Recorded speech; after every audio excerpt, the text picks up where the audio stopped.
नमस्कार. आज आहे दिनांक 16 जून 2026, वार मंगळवार. श्री शालिवाहन शके 1948. पराभव नाम संवत्सर. ऋतू सौर ग्रीष्म उत्तरायण. तिथी निज ज्येष्ठ शुक्ल द्वितीया.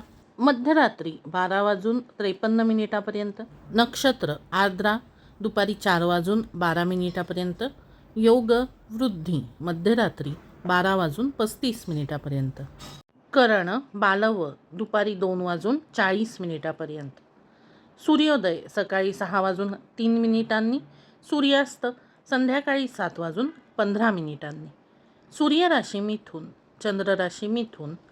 आज असणार आहे चंद्रदर्शन. आजचा दिवस हा साधारण दिवस असणार आहे.